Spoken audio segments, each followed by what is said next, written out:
할렐루야. 5월 8일 오늘 금요일 날짜입니다. 오늘 본문 말씀은 신명기 15장 1절에서 11절 말씀 함께 묵상하겠습니다. 신명기 15장 1절에서 11절 말씀입니다. 매 7년 끝에는 면제하라. 면제의 규례는 이러하니라. 그의 이웃에게 구워준 모든 체주는 그것을 면제하고 그의 이웃에게나 그 형제에게 독촉하지 말지니 이는 여호와를 위하여 면제를 선포하였음이라. 이방인에게는 내가 독촉하려니와 내 형제에게 구워준 것은 내 손에서 면제하라. 내가 만일 내 하나님 여호와의 말씀만 듣고 내가 오늘 내게 내리는 그 명령을 다 지켜 행하면 내 하나님 여호와께서 내게 기업으로 주신 땅에서 내가 반드시 복을 받으리니 너희 중에 가난한 자가 없으리라. 내 하나님 여호와께서 내게 허락하신 대로 내게 복을 주시리니 내가 여러 나라에 꾸어 줄지라도 너는 꾸지 아니하겠고 내가 여러 나라를 통치할지라도 너는 통치를 당하지 아니하리라. 내 하나님 여호와께서 내게 주신 땅 어느 성읍에서든지 가난한 형제가 너와 함께 거주하거든 그 가난한 형제에게 내 마음을 완악하게 하지 말며 내 손을 움켜쥐지 말고 반드시 내 손을 그에게 펴서 그에게 필요한 대로 쓸 것을 넉넉히 구워주라. 삼가 너는 마음에 악한 생각을 품지 말라. 곧 이르기를 일곱째 해 면제년이 가까이 왔다 하고 내 궁핍한 형제를 악한 눈으로 바라보며 아무것도 주지 아니하면 그가 너를 여호와께 호소하리니 그것이 내게 죄가 되리라. 너는 반드시 그에게 줄 것이요 줄 때에는 아끼는 마음을 품지 말 것이니라. 이로 말미암아 내 하나님 여호와께서 내가 하는 모든 일과 내 손이 닿는 모든 일에 내게 복을 주시리라. 땅에는 언제든지 가난한 자가 그치지 아니하겠으므로 내가 내게 명령하여 이르노니 너는 반드시 내 땅 안에 내 형제 중 곤란한 자와 궁핍한 자에게 내 손을 펼지니라. 아멘. 우리 계속해서 우리 12장에서 26장 우리 제2 설교 우리 살피는 가운데 있습니다. 어제 본문 말씀을 통해서 제2의 11조 여러분 기억나시죠? 제1의 11조를 드린 10분의 9 가운데 또 다시 한번 11조를 정해서 드리게 되는데 그것은 감사 축제용이었습니다. 우리가 하나님 앞에 제사하고 예배한 후에 감사 제물로 서로 먹고 마시는 이런 이웃과의 사랑을 나누는 이러한 일들, 그런데 그것을 그 용도로만 사용하지 말고 구제, 가난하고 소외된 자를 위해서 3년, 6년 이렇게 그때는 모아서 그렇게 사용해라 하는 것을 어제 말씀을 통해서 우리 깨달았습니다. 그러면서 오늘 이어지는 말씀은 안식년과 관련된 채무 면제 규례에 대해서 말씀해 주고 있습니다. 여러분 분명히 하나님께서는요 항상 가난하고 소외된 자들에 대한 관심, 여러분 예수님께서도 이 땅에 오셔서 늘 친구처럼 함께 지냈던 자들이 그 사회에서 소외된 사람들이었습니다.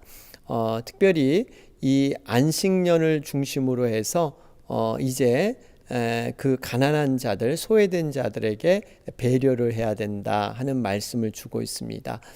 성경에 보면 구제하다라는 말이 히브리 말로 나탄, 그런데요 2000회 이상이나 사용되어 있습니다. 그러니까 얼마나 많은 것에 대해서 지금 하나님은 구제에 대한 관심을 갖고 계시는가. 그래서 하나님은 고아의 아버지시며 과부의 재판장이시다 할 정도로 이렇게 많은 그러한 소외된 계층에 관심이 있으십니다. 자, 그러면서 우리가 1절과 3절 말씀을 보면요. 제7년 안식년에 그 이웃에게 구워준 것을 채주는 면제하고 그 이웃에게나 형제들에게 독촉하지 말라 그러죠. 그런데 우리가 1절에 보면 제7년 끝에는 면제하라. 여러분, 면제하는 것은 완전히 그러면 그 빚을 다 갚지 않도록 완전히 다 모든 걸 탕감해 주느냐? 그렇지는 않습니다. 1년 동안 빚 독촉하는 것을 유예하여 주므로 이 안식년 1년만큼은 빚 부담에서 해방되는 안식을 의미하고 있습니다. 즉 이 채무자와 채권자가 함께 안식을 누릴 수 있도록 이렇게 한 것이 바로 이 제도인 것이죠. 이러한 사실을 보면요, 하나님의 율법은요 인간을 향한 자비와 사랑에 기인하고 있습니다. 물론 채권자 입장으로 볼 때는 이렇게 불공평하다, 왜 나만 이렇게 손해 보는 듯한 이런 것을 하라고 하느냐, 이렇게 1년 동안 만약에 빚을 갚지 못하고 유예한다 그랬죠. 1년을 연기시켜 주는 만큼 자신은 손해가 될 수 있다, 이렇게 생각할 수 있는데 여러분, 그렇지만은 않습니다. 우리가 4절과 6절에 하나님께서 이 규례에 순종하는 자들에게 어떤 복을 줄 것이냐 하는 것을 말씀해 주고 있지 않습니까?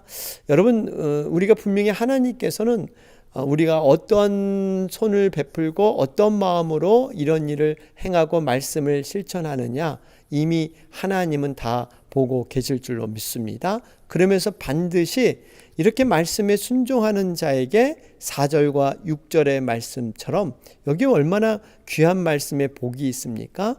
지켜 행하는 자들에게 그 땅에서 반드시 복을 받고 너희 중에 가난한 자가 없는다. 6절에도 허락한 대로 내게 복을 주시리니 여러 나라에 꾸어 줄지라도 너는 꾸지 아니하겠다. 통치를 당하지 아니하겠다. 여러분, 우리가 이렇게 하나님 앞에 작은 것의 사랑을 실천하게 되면 하나님께서는 반드시 더 큰 것으로 이것을 보상해 주시고, 우리가 생각지 못했던, 분명히 여러분, 하나님의 인도와 보호는요 우리의 생각지 못했던 부분에서 많이 나타납니다. 여러분, 제가 늘 말씀드리는 부분이 있잖아요. 하나님께서 우리가 재산이나 건강이나 이러한 것을 우리가 유지하고 잘 관리한다 해도요, 인간은 한계가 있습니다. 하나님이 이렇게 두루 산을 막아주시고 보호해 주셔야만 물질이든 건강이든 자녀의 그러한 교육이든 모든 면에서 이것이 세워지는 것이지, 인간이 노력한다고 되지를 않습니다. 여러분, 물질 아무리 아껴서 우리가 모아 본들 한번 뻥 하고 사고 나고 한번 뻥 하고 뭔가 티켓 띄고 그러면요, 여러분, 우리가 생각지 않은 돈들이 쭉쭉 나가는 거예요. 여러분, 이것을 하나님이 막아주시고 이것을 이렇게 보호해 주셔야 됩니다. 그런데 우리는 이것을 생각하지 못해요. 하나님이 얼마나 많은 곳에서 우리를 보호해 주고 지금 이렇게 막아주셨는가는 보지 못하고 그저 내 손에서 이렇게 뭔가 나갈 때 이것만 아까운 줄 생각하지, 하나님이 막아주셔서 얻는 유익, 그 이득은 생각지 못하는 이러한 우리 무지함이 있죠. 여러분, 그렇기 때문에 하나님께서 복을 주셔야만 우리가 제대로 정말 모든 것들을 복을 누릴 수가 있고, 우리가 아무리 계획해도 발걸음을 인도하시는 분은, 최종적으로 인도해 주시는 분은 하나님이신 줄로 믿습니다. 그러면서 여러분, 2절 말씀에도 빚진 자로서 마땅히 베푸는 삶, 여러분, 우리가 어떻게 하나님의 긍휼과 은혜, 어떻게 보면요, 이 지금 2절 말씀은요 이스라엘 백성들에게 주셨던 그 크신 은혜와 긍휼, 우리가 하나님께 다 갚을 수가 없는 모습이죠. 그렇기 때문에 여기 보면은 이 형제에게 독촉하지 말라, 이 말씀은요 과거에 지금 이스라엘 백성들 노예 생활에서 겪어봤잖아요. 다들 그 개구리가 되기 전에 올챙이였던 적들, 이걸 볼 때 어떻게 감히 이러한 것들을 독촉하느냐, 그 독촉을 받는 그 빚진 자의 심정, 어떻게 보면 노예살이 하면서 종살이 하면서 그들이 겪었던 그러한 삶의 모습이 아니겠습니까? 우리가 하나님께 받은 은혜도 하나님께서 우리에게 만약에 그 빚을 갚으라 하면 우리는 갚을 수가 없습니다. 왜냐하면 우리의 생명값을 그분이 몸을 들여서 이렇게 우리를 이렇게 건져내 주셨기 때문에 우리는 갚을 능력이 없어요. 마태복음 18장에 가보면 이런 비유가 있죠. 임금에게 1만 달란트라는 엄청난 빚을 졌던 종의 이야기가 나옵니다. 정말 자신이 갚을 능력이 없어서 임금에 찾아가서 간절히 호소했더니 임금이 그 빚을 다 탕감해 주죠. 불쌍한 그 처지를 아주 긍휼히 여겨서 탕감해 줍니다. 그런데 문제는 탕감받은 그 종이 나가서 자기에게 100데나리온 빚을 진 동료를 만나자 목을 잡고 빚을 갚도록 독촉하는 것. 결국 어떻게 됩니까? 그 사람을 이렇게 정말 하나님께서 질타하지 않습니까? 바로 이러한 모습, 이 모습이 바로 우리의 모습일 수 있다는 겁니다. 우리가 유념해야 할 것은요, 하나님께서 우리에게 주시는 모든 그러한 몫은 그것은 나의 것만이 있는 것이 아니라 그 속에는 타인을 도울 수 있도록 타인을 위한 것도 지금 포함되어 있다는 사실입니다. 그렇기 때문에 우리는 분명히 청지기적인 마음으로 이것을 내 것이 아닌 하나님의 것이다. 그리고 나에게 맡기셨다. 그리고 내 것 안에는 다른 사람을 도울 수 있도록 그러한 것들이 들어있다 하는 것들을 우리가 생각해 봐야 합니다. 그러면서 이 3절 말씀을 보면요, 이방에게는 내가 독촉하려니와 내 형제에게 꾸어준 것은 내 손에서 면제하라. 여러분, 우리가 3절 말씀을 보면은 이방인들에게는 그럼 함부로 해도 되느냐, 독촉하고 이렇게 하고 유대인들에게만 이것을 하지 말아라, 이렇게 좀 약간 외국인 이방인이라고 함부로 해도 되느냐 하는 그런 의문을 가질 수가 있습니다. 그러나요, 우리가 이 말씀을 깊이 보면요, 사실 이 이방인이라는 것은요, 그 종교적으로 이스라엘과 아무런 상관이 없는 그런 순수한 외국인들을 말합니다. 다시 말하면 율법과는 무관한 사람들이에요. 그들은 안식일에도 쉬지 않고 일을 합니다. 하나님의 어떤 계명과는 전혀 상관이 없이 그렇게 살아가는 사람들. 여러분, 이 의미는요, 하나님의 말씀과 무관한 자들, 하나님의 은혜에서 제외된다는 사실입니다. 하나님의 말씀, 천국 백성과는 전혀 영원한 안식과 축복의 은혜에 참여할 수 없는 무관한 이러한 사람들, 오로지 우리는 하나님의 성도들만이 정말 하나님의 그런 축복과 은혜에 참여할 수 있는 이러한 권리가 함께 있는 줄로 믿습니다. 그렇기 때문에 우리가 늘 이러한 마음, 하나님의 말씀에 제외된 자가 되지 않도록 여러분 늘 우리는 힘써야 되는 것이죠.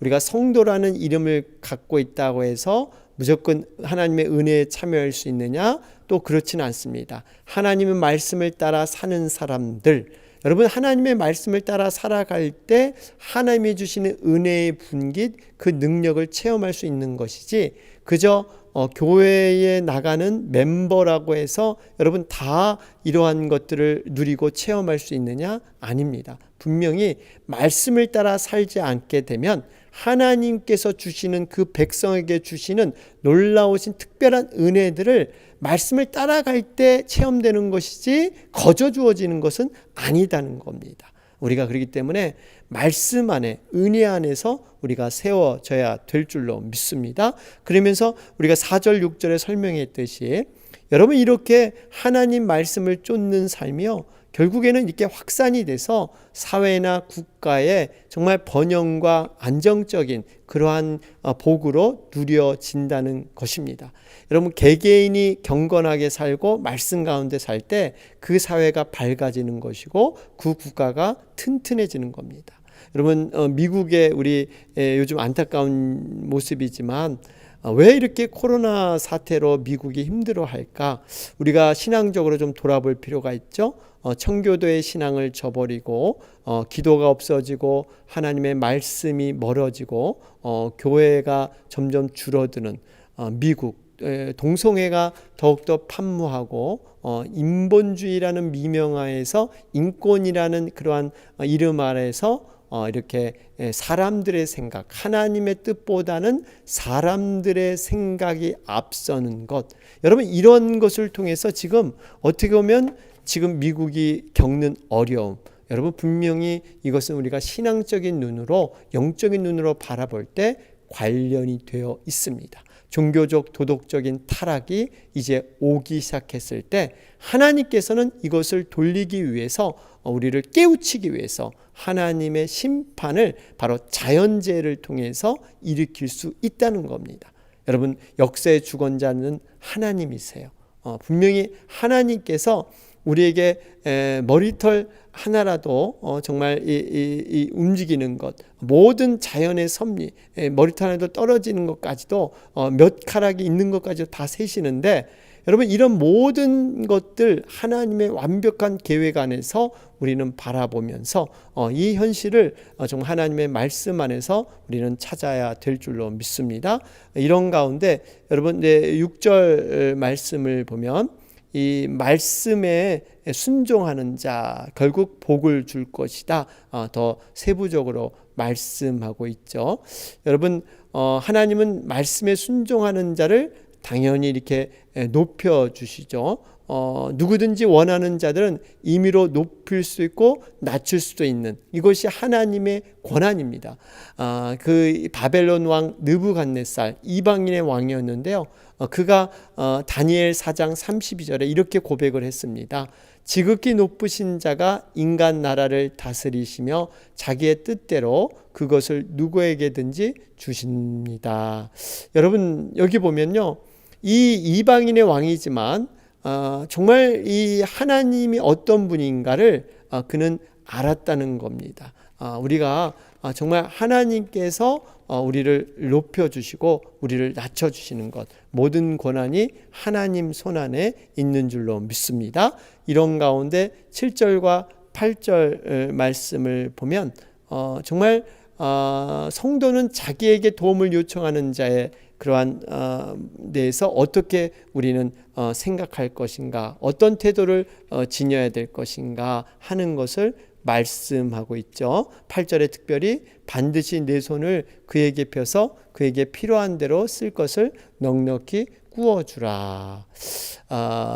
여러분, 고린도전서 4장 7절 말씀을 보면요, 내게 있는 것 중에 받지 아니한 것이 무엇이뇨, 그렇죠? 이 의미는 우리가 가진 모든 것들이 우리의 소유가 아니라 하나님이시다. 우리는 관리자고 청지기일 뿐이다. 내 소유에는 이미 남을 도울 수 있는 조금의 그러한 것들이 지금 내 소유 안에 포함되어 있다, 이렇게 말씀하고 있습니다. 전도서 11장 1절에도 너는 내 식물을 물 위에 던지라, 여러 날 후에 도로 찾으리라. 여러분, 여기엔 아주 영적인 의미가 있죠. 도움이 필요한 자들에게 아낌없이 도우고 베풀 때 나중에 자신에게 이익이 되어서 돌아온다는 의미가 있습니다. 식물을 물 위에 던지라, 도로 찾으리라. 여러분, 어떻게 보면 우리가 정말 이렇게 소외된 사람, 가난한 사람을 돕는 것, 궁핍한 사람을 돕는 것, 여러분, 이것이 자신에게 유익으로 반드시 돌아온다는 겁니다. 그러면서 9절에 조건 없이 진정한 마음으로 베풀라 그러죠. 여기 보니까 이제 안식년이 가까이 오면 이제 다음 해가 이제 면제년이 오니까 이제 이게 그 빌려주는 것을 꺼려하는 이러한 것 하지 말라, 지금 말씀하고 있습니다. 진정으로 조건 없이 정말 마음에 돕는 마음으로 도와야지, 이러한 어떤 계산, 득실을 따지는 것, 이거 하지 말고 너가 순수한 마음으로 이렇게 해라. 그러면서 여기 보니까요, 이 악한 눈으로 바라보며 아무것도 주지 아니하면 그가 너를 여호와께 호소하리니 그것이 내게 죄가 되리라. 그렇죠? 여러분, 우리가 도울 수 있는 그러한 기회가 있다는 것은요, 내가 복을 받을 수 있는 기회인 줄로 믿습니다. 여러분, 이것이 우리에게 정말 하나님 앞에 선을 행할 수 있는 기회, 이것은 많고 적은 게 중요한 게 아니라 내 마음을 실어서 우리가 도울 수 있다면 정말 하나님은 얼마나 아름답게 여기실지 모릅니다. 요한복음 13장 34절에도 새 계명을 너희에게 주노니 서로 사랑하라. 내가 너희를 사랑한 것 같이 너희도 서로 사랑하라. 여러분, 분명히 이러한 사랑을 나누라 말씀하고 있죠. 그러면서 10절에 다시 한번 강조하고 있습니다. 줄 때 어떻게 주면 아끼는 마음을 품지 말 것이니라. 이로 말미암아 내 하나님 여호와께서 내가 하는 모든 일과 내 손이 닿는 모든 일에 내게 복을 주시리라. 여러분, 얼마나 귀한 말씀입니까? 우리가 아끼지 않은 마음으로 구제 어떤 선행을 했을 때 그로 인해서 이 모든 일과 손이 닿는 일에 복을 주신대요. 복을 주신다. 여러분, 사실 우리가 선행을 행한 것, 구제를 행한 것, 이런 모든 것이 사실 이것이 복이 돼서 나에게 부메랑으로 돌아온다는 것입니다. 우리 예수님께서 분명히 말씀하시죠. 마태복음 25장 40절에 너희가 여기 내 형제 중에 지극히 작은 자 하나에게 한 것이 곧 내게 한 것이니라. 여러분, 우리가 참 작은 자라고 생각해서 어려운 자라고 해서 도왔는데 그 도움받은 대상이 바로 예수님이라는 겁니다. 예수님이라는 거예요. 우리가 이제 천국에 가면 제가 언제 이런 일을 했습니까? 아니다. 네가 바로 그 물 한 그릇 떠준 그 소자가 바로 나였다. 바로 소외되고 가난한 자가 바로 나였다. 이런 고백을 듣게 되죠. 여러분, 그렇기 때문에 구제할 때 우리가 마음에 인색함 없이 우리 할 수 있는 역량 안에서 우리가 충분히 해야 할 줄로 믿습니다. 11절에 땅에는 언제든지 가난한 자가 그치지 아니하겠으므로 내가 내게 명령하여 이르노니 너는 반드시 내 땅 안에 내 형제 중 곤란한 자와 궁핍한 자에게 내 손을 펼지니라. 여기 보니까요, 언제든지 가난한 자가 그치지 않는다고 합니다. 세상에는 빈부가 반드시 있다는 거예요. 여러분, 이것을 없애기 위해서 어떤 사상적으로 어떤 복지 정책도 펴보고 제도도 개혁해보고 공산주의가 바로 이래서 나오지 않았습니까? 빈부격차를 줄여보자 해서 어떤 이념도 만들어보고, 하지만 이것은 극히 일부적인 그러한 모습입니다.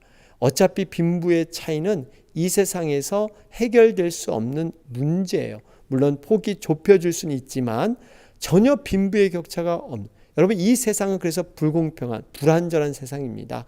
이것은 하나님 나라, 정말 천국에 가야만 이런 공평하신 하나님, 그 하나님의 공의가 다스려져야만 이루어지는 그러한 일들이죠. 그렇기 때문에 우리는 늘 이 주변에 가난한 자고 소외된 자들이 항상 있기 마련입니다.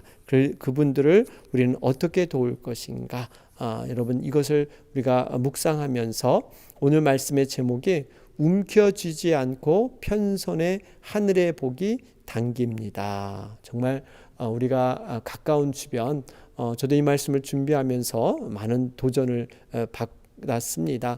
여러분, 주변에 있는 분들, 또 저는 주변에 우리 목회자분들, 어려운 분들이 있어서 또 그분들을 기도하면서 또 이러한 사랑을 실천할 수 있는 계기가 되었는데요. 저는 감사한 것은 이 코로나 사태로 어제도 잠깐 말씀드렸지만 몇몇 분들이 또 이렇게 귀한 또 그런 어려운 분들을 이렇게 함께 돌보려고 하는 귀한 마음이 주셔서 너무나 감사를 드립니다. 여러분, 다시 한번 주변에 어려운 분들 위해서 간절히 기도해 주시고 또 하나님의 귀한 도움을 함께 나누는 그러한 삶이 되었으면 좋겠습니다. 오늘 금요일 날짜입니다. 우리 금요일은 우리 목장 모임이 있는 날입니다. 여러분 위해서 기도해 주시고요. 또 교회에 지금 가주가 조금씩 열리고 있는데요. 저희 교회 모임은 3단계에 해당이 되죠. 그래서 지금 2단계까지 이제 조만간에 움직일 그러한 기색이 보이고 있습니다. 그래서 우리 교회 모임이 하루속히 이루어질 수 있도록 여러분 위해서 끊임없이 기도해 주시기 바랍니다. 우리 이 시간 간절히 하나님 앞에 기도드리겠습니다. 주의 은혜라 주의